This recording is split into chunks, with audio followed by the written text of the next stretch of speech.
Welcome in, everybody. The official Colts podcast is back. The holiday edition here on this Thursday, a handful of days away from Christmas and Week 16 of the NFL regular season. The Colts are getting ready to take on the Tennessee Titans and hopefully bounce back after a tough loss out west to the Denver Broncos. Here with Casey Vallier and Bill Brooks, I'm Matt Taylor.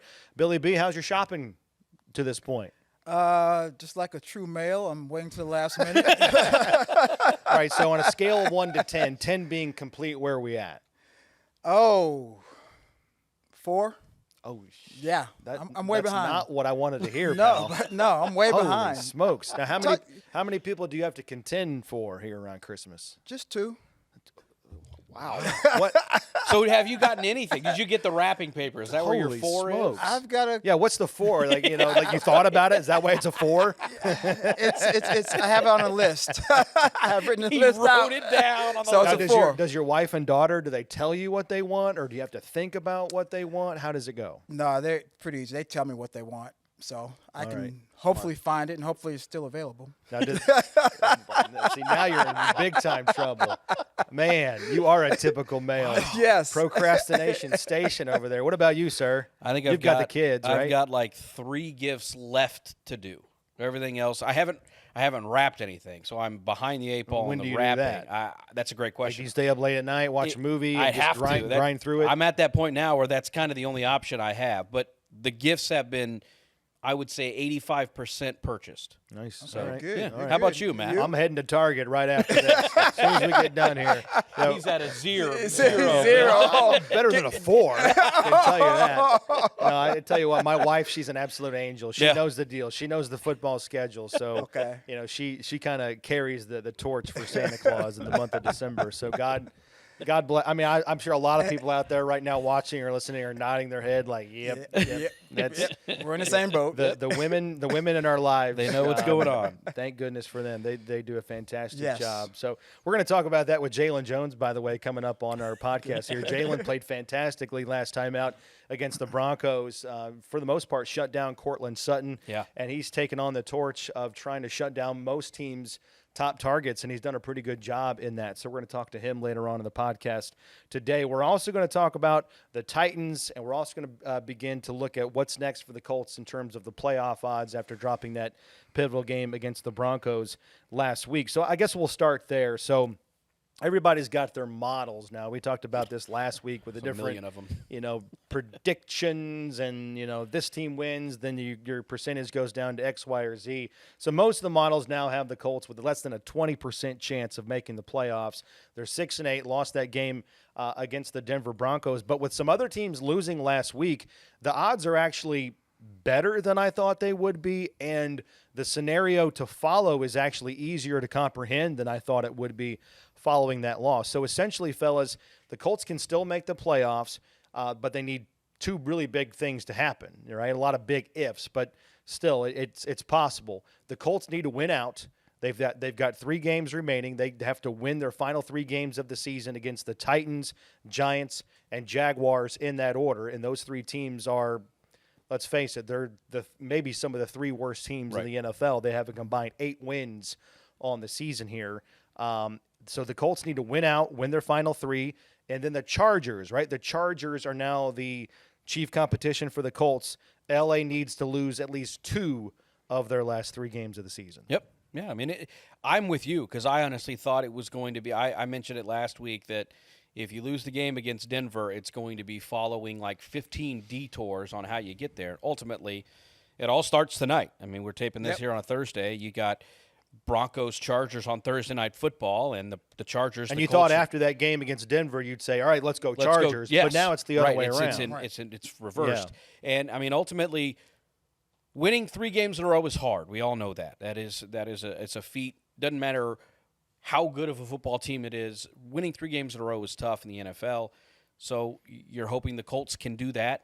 But then also the Chargers, they got to go on the road after tonight. They host the Broncos and they have back-to-back road games. So you hope that they fall tonight and they can one of these next 2 they can fall and the Colts can be doing what they want to do and play in the playoffs. Yeah, no question about it. All right.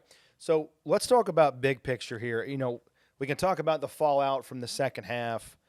against the Broncos, and we can sit here and talk about the self-infliction and all the mistakes. We can do that till we're blue in the face. If you're watching or listening to this by now, you've been hit over the head with game recaps and what happened and the double pass and the dropping of the ball in the end zone and all of that stuff. So we don't need to rehash. But let's talk about how we got here, Bill. I mean, this season, the Colts have just one win against a team that's currently in the playoff field. That came all the way back in September. That was the Pittsburgh Steelers with a backup quarterback, if you want to classify Justin Fields as that at the time. The Colts have lost their other 7 games against playoff teams by an average of 9 points, with at least 3 of those losses by an average of over 15 points. So what are the biggest things, Bill, for you? And you can throw in that Denver game, too, as part of the conversation. What are the biggest things holding this team back from not only playing consistent 60 minutes of football, but beating and having better showings against the teams that are, as of right now, destined to play January football? Unfortunately, I think it's a number of things. It's not just one particular thing that's holding the team back. If you go back to the beginning of the season against Houston, first game of the season, couldn't stop the run. Green Bay couldn't stop the run. Yeah. Turning the ball over. You lose a turnover battle. Then it's a time of possession, not having the ball that much, not getting enough turnovers yourself, creating turnovers from a defensive standpoint. So those are a combination of things. And then when one side of the ball is doing their job and the other side of the ball is, so to speak, not doing their job or not playing as well, it makes it difficult, and you're not playing complementary football, Or then there's the special teams where, they give up a big punt return that puts the team in good field position in regards to the opponent. So it's a combination of things that's happened, and good football teams, they overcome those things, one side of the ball or another, and help the other unit out.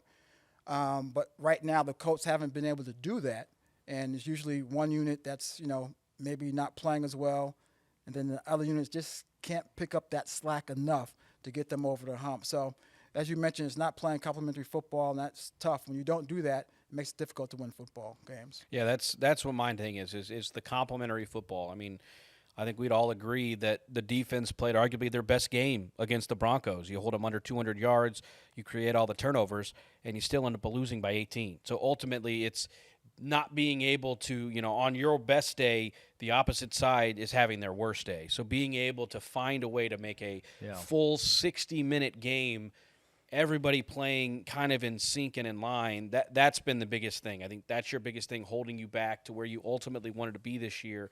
And all of those things that Bill mentioned, it all kind of ties into the reasons you haven't been able to play complementary football. Casey, hypothetically, let's say that you were going to do your Christmas shopping around 6 o'clock last Sunday. You were just going to go hit the mall, and you were going to just grind out all of your Christmas shopping late afternoon last Sunday. Let's say at halftime of the Broncos game. You're watching or listening to the game, and the Colts are up 13-7 at halftime.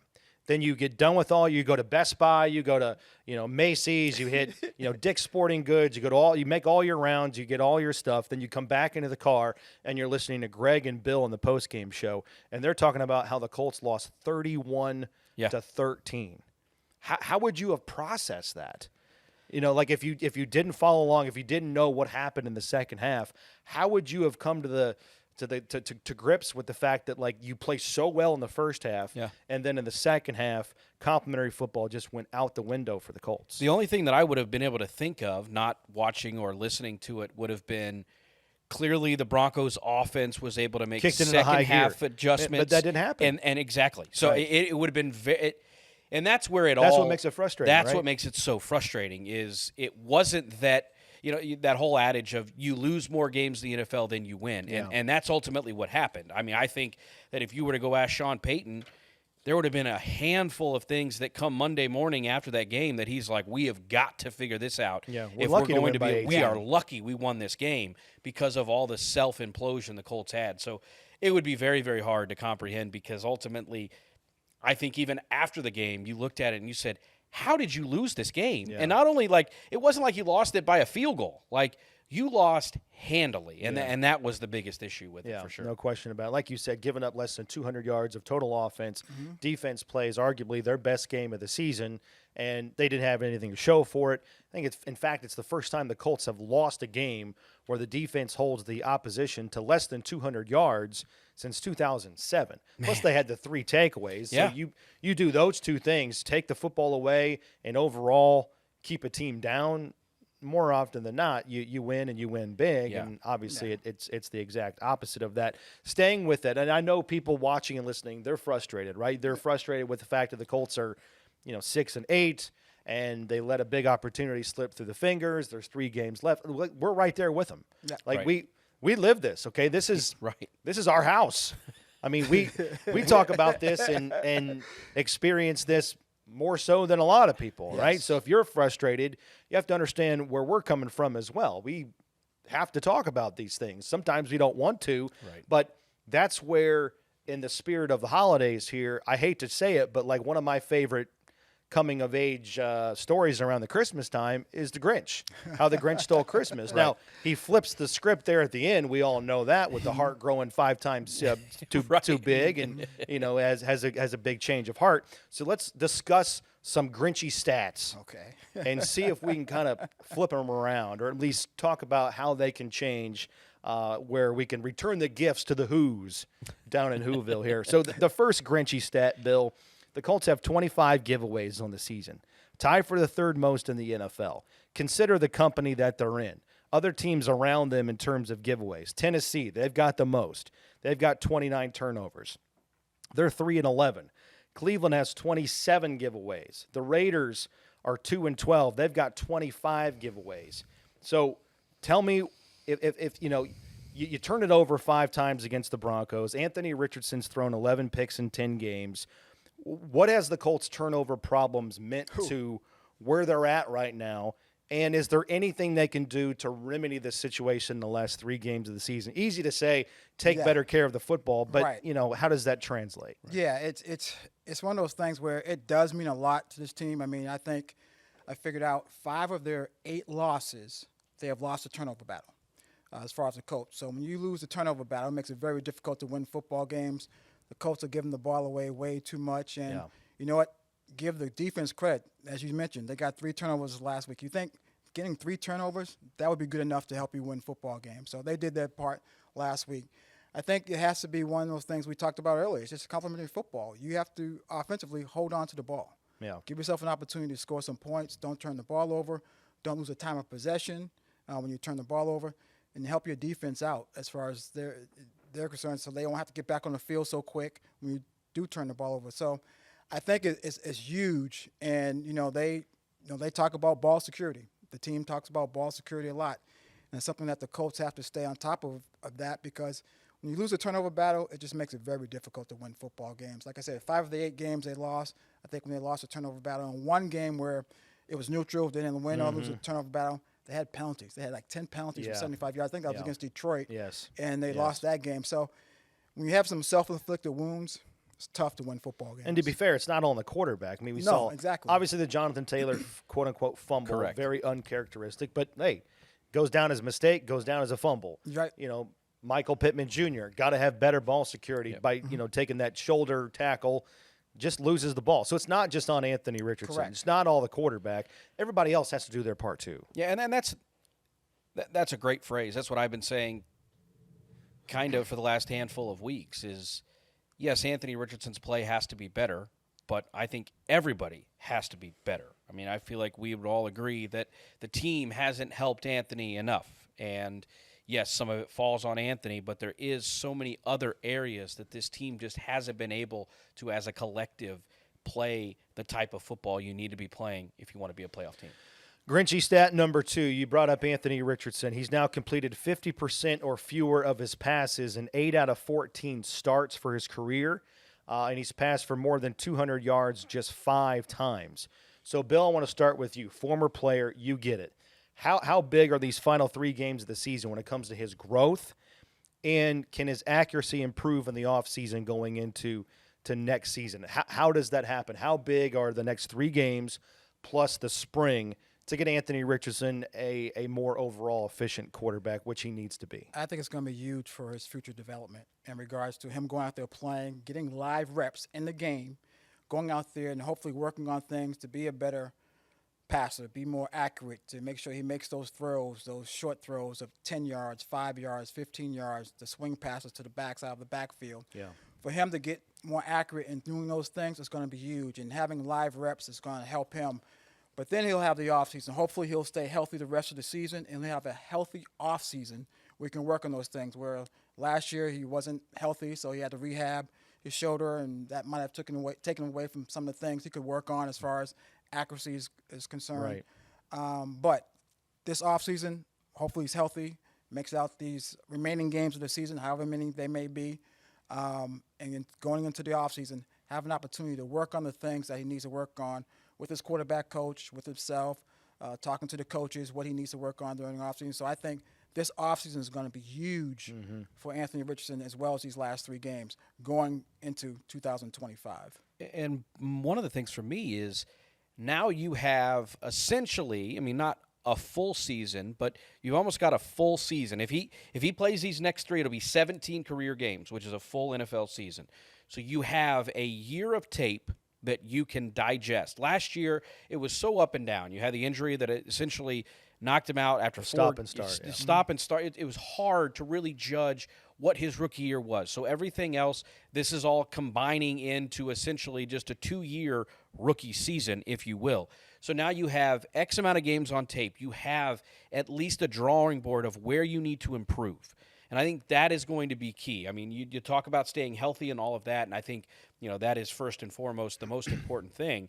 But now when you enter the offseason, you know areas that you need to get better at. And now you have that kind of guidance on what he needs to, where he needs to be when, OTAs start and all of that stuff. When you report to camp and I know that I think I've said it 4 times now, but that you have that path. You can see where you need to improve, where you need to grow. Because last year, during the offseason, everybody said you just got to be able to stay healthy. Yeah, well, to Bill's point, and that's a great point that you bring up, last year he really wasn't picking up a football until mid to late February. Right.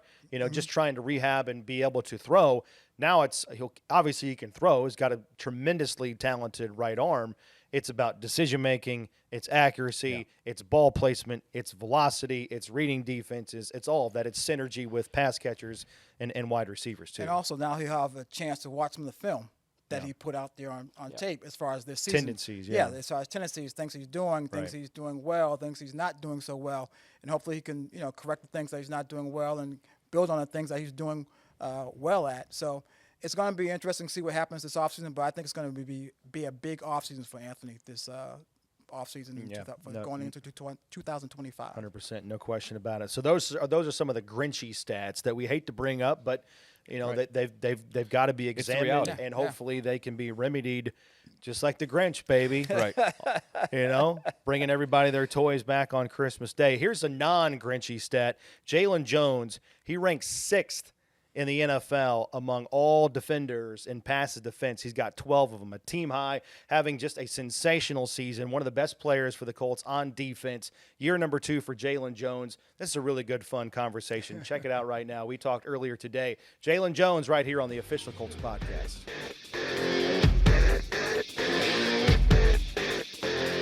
All right, as promised, we're going to chat now with Colts cornerback Jaylon Jones in year number 2. And Jaylon, you're fresh off individually a really good performance.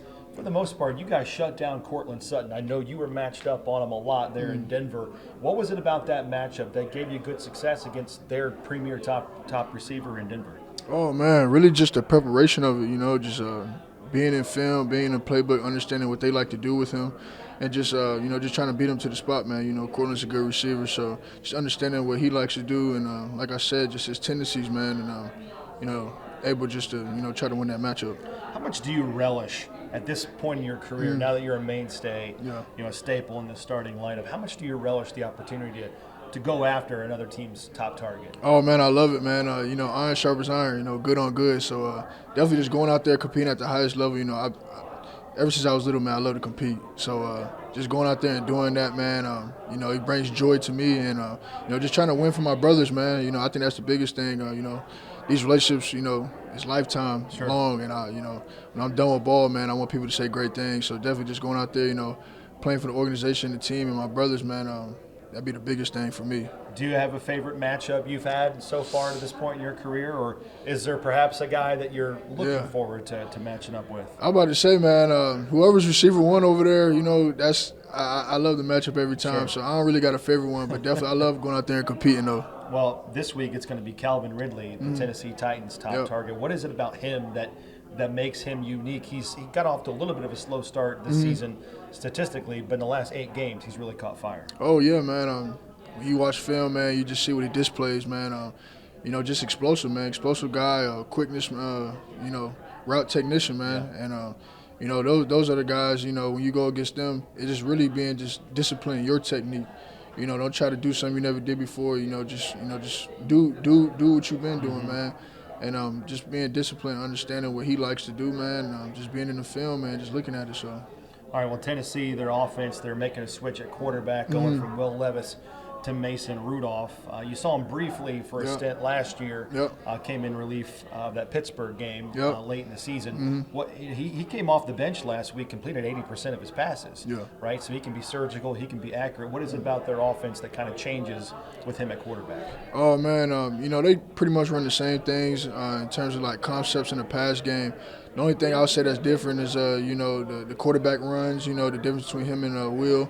But definitely the same offense, just understanding what they like to do. And, he's a vet guy, man, so he understands the reason, the progression, what he needs to do to try to put his team in the best position to win. All right, for you, you're in year number 2. You're having a terrific season. You've started every game. You had 10 starts last year. You're top 6 in the NFL in passes defense. You lead the team in that department with 12 of them. I know I've asked you this before, but where do you think you're stacking performances and really growing and taking those next steps? Man, just growing, man. Like I said, I couldn't thank the coaches and the vets around me, anymore just because, them giving me the little nuggets and just understanding, the corner position in the NFL, man, definitely I feel like that's been my biggest, just how I'm getting better and just, slowing the game down for myself. Yeah, for sure. No, there's no question about that. And, again, last week you had a good individual performance. The defense had a great performance. I know you didn't get the win, but you guys held up your end of the bargain. You held Denver to less than 200 yards of total offense. You had the 3 interceptions. Where do you think you can build upon that performance in these last 3 games of the season, with you guys still having a mathematical chance to make the postseason? Oh yeah, just seeing what we did good, the things we did bad, clean those things up. But seeing the things we did good and just trying to capitalize on those things. And like I said, it really just comes down to just discipline, execution, man. Out physically your opponent. So definitely, man, these next 3 coming up, definitely take one game a step at a time. And once we went out, man, just let everything take care of the rest, man. Try to get a shot at this thing. So I like what you said right there. When you went out. Right? Oh yeah, definitely. Does last week just prove that? The lessons are you've got to play complementary football. The defense did their job, but there's been points in this season where the 60 minutes of complementary football just haven't been there for this team. Is that the lesson here late in the season that no matter what, you guys have to be on your P's and Q's despite the opponents and despite what's at stake here to claim what you can get done? Oh yeah, definitely. I just feel like we put this whole thing together, man. I feel like we could beat anybody in the league. You see the games throughout the year, man. Most of the games been, one score and things like that. Sure. So definitely just seeing, the talent on this team and, the grit in these guys, man, just coming all together. Like I said, like when we win these next 3, man, try to get a shot at this thing, make a run for it. So. Yeah. All right. Well, you've got a new face plus an old face back in the cornerback room this week, designated to return. Is Juju Brents. He got banged up all the way back in week 1, which seems like forever ago with that knee injury. But he's been working his tail off, trying to get back, rehabbing, trying to make a difference these last couple of games. You've noticed him working out kind of in the shadows. What's his grind been trying to get back and trying to fight his way back on this roster? Man, I don't think people understand how hard of a worker Juju really is, man. He's a guy that comes in and day out and just he does everything right, man. And so just seeing him just work to, what he wants, man, and just having him back in his defense, man, I mean, it brings the guys joy, man. I mean, he's our brother. This is a guy that goes on the field and everybody sees it, just the physicality, how the passion that he plays with. I mean, that's somebody that you always need, on your team. So it's always, good to have Drew back. Yeah, and you guys are pretty close. I mean, you're the same same draft class. Yep. I mean, can you speak to that relationship, how it's personally good for you to see him back with the team? Oh, man, I mean, like I say, he's my brother, man. I mean, when I, first got here, man, learning that, Juju, he's from Indianapolis, so I'm asking him, like, food spots, where to live. Traffic patterns. Traffic, I mean, just definitely just having a brother like that is, always good. It's a lifelong relationship, like I said. And, he's just a good person, man. I've met him at the Combine. He was chopping it up there and stuff like that. So always been someone that I've seen as a friend, definitely. Yeah, no doubt about that. All right. For you and this team, first home game in about a month. It's going to be a whiteout. I'm always interested in talking to the defensive guys because you just played in Denver, and when the Colts had the ball, it was nuts. Yeah. Really, really loud. Lucas Oil Stadium, when you guys are on defense and the other team has the ball, it's nuts. How different is it for you to be on the field, home games versus road games? Yeah. Because, I mean, it's drastic in terms of crowd noise and what you're trying to compute and how you're trying to communicate out there. I was about to say, so I'm gonna start with the away games first. So away games, it's definitely one of those things where, as a defense, we got to bring our own juice. Definitely, just because It's so quiet. it's quiet. They're trying to be quiet for the offense. Let them get the communications and checks and things like that. Right. For defense, we're trying to disrupt everything. You know what I'm saying? So that's for the away games. Then for the home games, I mean, we still have to bring our own juice on the field. But I feel like when you have a home crowd, especially like Lucas Oil and Colts fans, I mean, it makes it really easy to get the offense off track because, I mean, you've seen games, offense have called timeouts. They didn't false started or something just because of the crowd noise. And so just having, Lucas Oil behind you on the field on home games, man, I mean, it makes it easy for us, man. And definitely, it's a great atmosphere, great to be playing, in that stadium with the fans. So, we love it every time. Is it tougher to communicate, though, at home? Oh, yeah, definitely. Especially in the back end. Which is weird to say. Yeah, in the back end, I'm about to say it's definitely sometimes hard just because, but, that's why during practice, man, we get the communication checks down. Yeah. We have hand signals and things like that. But definitely trying to yell it, especially if I'm trying to talk to, like, Sam across the field or Kenny across the field. Can't hear you. Yeah, we just got to look at each other and just give each other that look like, okay, we on, like, Yeah. just because, it's so loud in that stadium, man. So it's always great to be, like, in that stadium and just, Right. hear, Lucas Oil just rocking on Sundays. And that's where probably playing with guys for multiple games, multiple weeks, multiple years helps. Oh, it definitely in a helps. situation like that, right? Oh, yeah. I mean, when I first got here, my rookie season, just seeing the way Kenny and JB could just look at each other and know, like just know. Like, they look at each other and it's just like, oh, yeah, we on. Right. And I'm asking them, like, what are y'all on about? What does that mean? But then they end up making a play, and it's like, that's crazy. But, Yeah. They've been together for so long, and, that's kind of, relationship build that, we're, creating the back end with me and Sam being just newcomers to the defense. So. Yeah. All right, last one. Let's go off the field. All right, how tough is it to be a professional football player around the holidays? Oh, You're man. balancing a lot. You got Yeah. a busy schedule plus everything else, right? Oh, yeah, definitely. I'm about to say so. For at least, I mean, for most of the guys, families coming in, this week. So, everybody's like, okay, we should all just meet up here because we know, he can't come home. So we all going to be together. So, I mean, probably just trying to get everybody up and just having a house full of people is probably, like, one of the main things. But, I mean, it's always good, though, just to, be around, good folk, family, and things like that. I mean, we're gone year-round. I mean, you got the season and the off season, you're training and stuff like that, and it's just you're never around family that much like you used to be. So just having that, I mean, it brings you kind of back to reality, even though this is our reality. So You got your shopping done? Oh yeah, definitely. You got to get the family right. All right. Got to get the family right. Well done. Yeah, I'm impressed. I'm about to say you got to get the family right when it comes to Christmas shopping, man. Jeez. It's just one of those things where you got Thanksgiving and Christmas. It's just a whole It's a world. thing. It's a world of just giving thanks just because. Yeah. I mean, those are your people in your corner. Got to take care of them. Yeah, I'm about to say these are people in your corner. These are people that through right or wrong, and they got your back, you know, through anything. So making definitely me just look having bad. that. I'm about to say definitely just having that, man. I mean, you know, I love you, fam. They know who they are. So definitely just having those people around you, man. I mean, it's always great to have. Oh, I've got to hit Target after this interview, brother. I got some late night shopping to do right there. That's one of the good ones right there. That's Jaylon Jones, second-year cornerback for the Indianapolis Colts. Jaylon, really appreciate the time and all the best against Tennessee. Man, thank you. I love that guy. We talk to Jaylon Jones in the locker room every single week. He gives you really good stuff. He's a really thoughtful, mature guy. He's only 22 years old. After that conversation, we sat and talked for another 5-10 minutes about he's getting married coming up in the off season, getting married in June. So every Tuesday in the off season, his day off, he's on Zoom calls with the wedding planners and the caterers, trying to make sure they get it right.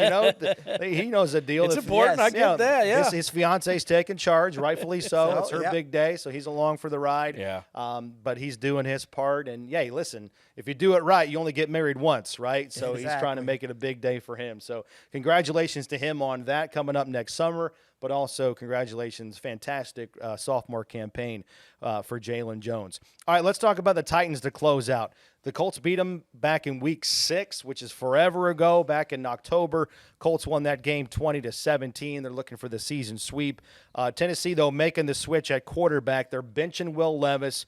They're bringing in Mason Rudolph. Levis has thrown 12 picks. He's thrown a career high, or I should say a season high, 4 pick sixes. Yeah. That's the most in the NFL. Rudolph's got 4 starts, including a couple of that have led to wins for Tennessee. Rudolph has actually started once against the Colts. That was back in 2019 when he's with the Pittsburgh Steelers. So, Casey, who are the Titans now? They're 3-11. They've lost 3 straight games, and it looks like Will Levis is not the franchise quarterback in Nashville. Yeah, that's kind of the way the arrow is pointing on Will Levis, and it's interesting when this comment I'm about to say comes out, because I think what Mason Rudolph is going to give them, it's more stability in that consistent pocket passer from a quarterback. So, what I mean with Will Levis, you have the opportunity for the highlight plays. He's going to get stuff done with his legs, but clearly he's been very turnover prone. I'm not saying Mason Rudolph isn't going to throw the ball where it's not supposed to be. I feel like it's just going to be a lot more, he's going to know where the ball needs to go. He's okay to take the layups and all of that. Sometimes it's not fun. It's not what, every team wants to, but it's a really good recipe. Stay on the field. To stay on the field. And that's been, when you look at this Colts team, that's one of the areas we've talked about all year is the time of possession for opponents. And that's kind of what Mason Rudolph does really well. He gets you into third and manageable, and that's what he's going to offer. So you look at this 3-11 Titans team, it's interesting to look at the statistics, especially defensively, because they're giving up a lot of points. I don't know necessarily if that falls all on the defense. You talk about the turnovers they're putting in tough situations. So the defense is really, really talented. They've put together a lot of really good numbers, and now with Mason Rudolph, you've got a little bit more of that, pocket passer. You feel a little bit more comfortable in him getting the football where it's supposed to be. So it's one of those things we always say, especially with a divisional opponent, you throw the records out the window. But I think you really have to look at this team not as a 3-11 team, but kind of more as a Titans team with a handful of weapons that can beat you. No, there's no question about that. I mean, they got 3 wins for crying out loud. So they're beating people. They're beating somebody. Yeah. Right. And they have NFL players on 100%. either side of the ball. Here's a really nerdy, what are you going to do with this kind of stat? But that's where I live. Okay. That he does. Mason Rudolph comes in. I found this fascinating. I just looking at the box score. So he comes in the middle of the third quarter last week for Will Levis, but he still throws 26 passes. He completes 80% of his passes. Yep. That is the 5th highest completion percentage in an NFL game by a quarterback who comes in off of the bench since 1950. Wow. Okay. All right, so I don't know what you're supposed to do with that, but yeah, the bullpen, he came in and threw a couple of scoreless innings. Man, So Mason Rudolph is a very, and this is gonna sound like we're downplaying him, but he's a very serviceable 100% quarterback. Been in the league for since 2018, and he's been that long, or been in the NFL that long for a reason. But what does it say, Bill, about where the Titans are at right now? This offseason is going to be fascinating down in Nashville, the Music City. They're going to have to change their tune at quarterback, because it sounds like Will Levis is very much in the crosshairs of not being the guy they can depend on and grow around here going forward. Yeah, I think, with Will Levis, going into this year, they were hoping that they found their quarterback and that he can make that jump to play in the National Football League. And unfortunately, he's been one of those quarterbacks that turn the ball over quite a bit and is not playing well and just probably taking too many chances just out there. And he's talented from an athletic standpoint as far as running himself. But I think they're looking for someone that's going to give them some stability back there in regards to being a little bit more consistent as far as getting the ball out, hitting the players. And Right. watching Mason Rudolph play against Cincinnati, he took what the Bengals gave him. Just he didn't do anything fancy or anything like that. Took what the Bengals gave him. A lot of passes over the middle, a lot of passes to the tight end, Okonkwo, and hit the backs out of the field, out of the backfield a couple of times. So I think Mason Rudolph is going to give him someone they can have some stability back there, and that they can possibly move the ball down the field. So that's what they're looking for. So I think probably this offseason, you might see Titans in the market for a quarterback. Yeah. Well, listen, to be fair, if there's a Titans fan watching this or listening to this, they're probably saying, well, it's kind of like the Colts. They bench Anthony Richardson too, right? Just goes to show that, hey, even if you draft a quarterback in the top 2 rounds, or in the case of the Colts, you draft a guy in the top 5, it takes time. Yes. It takes time to develop, and it's the hardest position in sports for a reason, all right? So I'm not saying that the Titans are going to give up on Will Levis, Right. but benching a guy this late in the season certainly adds some speculation, and it raises some question marks there. Casey, you brought up the point total allowed. Yeah. And it's been really it's been wonky. Very. It's been wonky. It's been confusing. It's kind of complicated. And I think you did a good job of describing the lack of complimentary football going on down in Nashville with all the turnovers they've had, the points allowed off of turnovers, the pick sixes and stuff like that lead directly to points Correct. for the opposition. But Tennessee is number 2. Dose. Yes. Number 2 in total yards allowed on defense. A 3-11 team ranked 2nd in the NFL in total defense. Wild stat. Very but wild. they are 29th in points allowed, giving up over 27 points per game. Yeah. You did a good job of mapping it out, but still on the surface, crazy discrepancy in stats and disparity on how you can be so good in some things and so bad in others. And red zone, too. They're not so good in Correct. the red zone. They're giving up a lot of touchdowns Yeah. instead of field goals inside the 20. And that's kind of the other aside to this. You can talk about the turnovers, you can talk about the pick sixes, but it's also red zone. We all know how important red zone defense, red zone offense is, and that is an area where they do struggle.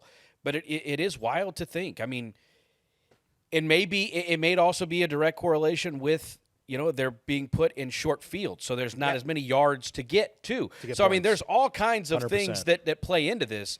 But I think when you take it all away and you look at this roster, you look at the way this defense has played, I do think that there is a lot of talent, and they have played really good football, especially in the passing game.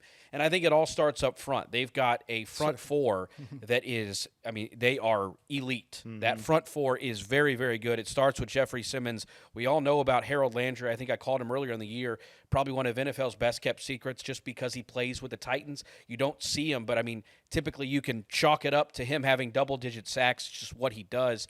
And so up front, they're creating the pressure. They're getting the sack totals. It's forcing teams to be a little bit more, you're throwing to the target maybe a little sooner than you want to be, and therefore it impacts the passing game. So, yes, it is kind of hard to kind of put your finger on why the numbers are so skewed with the lack of yards and the points. I think it falls probably both of them should be more in the middle, if you will. But I think it's definitely a much more serviceable defense than what the points say, but I don't know necessarily if the yardage is also right there to say this is the second best pass. I think all the numbers are a little skewed. I think they're probably more right in the middle of the line what these numbers would say. All right, to close out, fellas, obviously the Denver game last week, very disappointing. We all know what it meant. Playoff odds took a hit. What kind of bounce-back performance do you think we'll see out of the Colts? Because, again, the playoff odds are still there. Are they as good as they were a week ago when we sat here on Thursday? No, of course not. But they're still there. 3 games left, still have something to play for. And it's not like Tennessee 3-11. It's going to be a layup. All right. There are no homecoming games in the NFL. No. And remember, week 6, Anthony Richardson didn't play. DeForest Buckner didn't play. Jonathan Taylor didn't play. So it's a different Colts team. But in saying that, the Colts needed a fourth quarter big-time comeback to win that football game. They had to outscore Tennessee 10-0 in the fourth quarter to win that game by 3 points. So this is not going to be a layup. This is not one of those things you show up and you got the home crowd, you got the winter whiteout and all that stuff, and it's just an automatic win. No, it's not. It's a division opponent. You got to play a division opponent. They're going to come in wanting to win. You know what? They want to try to, so to speak, salvage their season as far as the Tennessee Titans. So they're going to be ready to play. And I believe the Colts will bounce back from the game last week against Denver. And I think, you know what, when they go out there, they're professionals, they're athletes, they're competitors. You want to win. I don't care if you're playing the game Trouble or you're playing Monopoly or I playing love Trouble. whatever. I love the little the pop the thing, popper. yeah. Exactly. Whoever invented Yeah, that I love should it. be in every board game. Whatever you're playing, if you're an athlete, you're a competitor. You want to win the Twister? Win. Yeah, it doesn't matter. Whatever game you're playing. God, so I love this. I believe them going out there at Lucas Oil Stadium at home, they're going to want to play well, and I think they're going to bounce back and just you have to forget about what's going on outside of Lucas Oil Stadium for those 3 hours and just concentrate on your game. You can't worry about what happens in other games.